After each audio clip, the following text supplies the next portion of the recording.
तो एक गवर्नर एक ऐसी अथॉरिटी बन गई है जिसके जिसकी जिसके कामकाज से सरकारें गिराई जा सकती हैं। सारी ऑपोजिशन की पार्टीज को इकट्ठा होकर ये मामला उठाना चाहिए कि ये जो फेडरल स्ट्रक्चर है हमारा उसके खिलाफ है, उसका उल्लंघन है। गवर्नर ऐसे गवर्नर्स को बर्खास्त करना चाहिए, एक नेशनल मूवमेंट होनी चाहिए।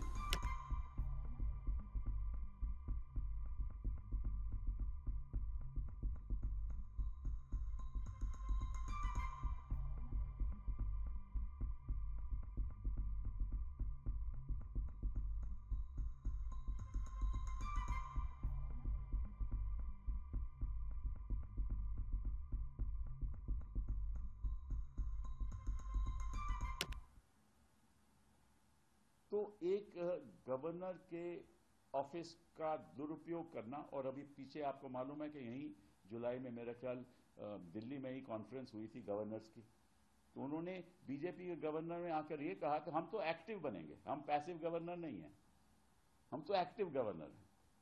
तो हम तो एक्टिव तरीके से प्रदेशों में काम करेंगे। वो कर ही रहे हैं, चाहे वो बंगाल के गवर्नर हो, चाहे केरला के गवर्नर हो, चाहे तमिलनाडु के गवर्नर हो, चाहे कर्नाटका के गवर्नर हो, चाहे पंजाब के गवर्नर हो, चाहे दिल्ली के गवर्नर हो।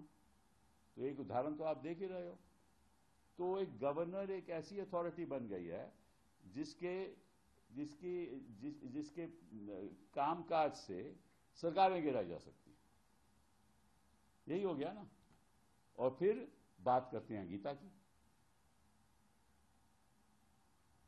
तो ये कृष्ण लीला हो रही है।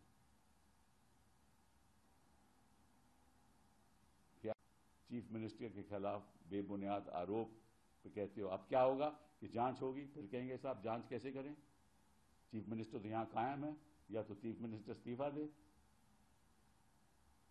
ठीक है, या जांच सीबीआई को जानी चाहिए। अगर सीबीआई को गई तो आपको मालूम है क्या होगा। तो एक षड्यंत्र है, सरकारें गिराने का षड्यंत्र है।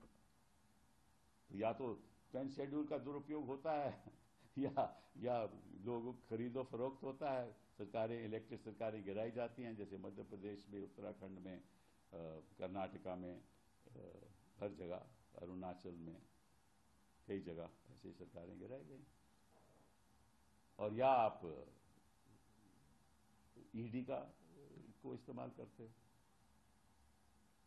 तो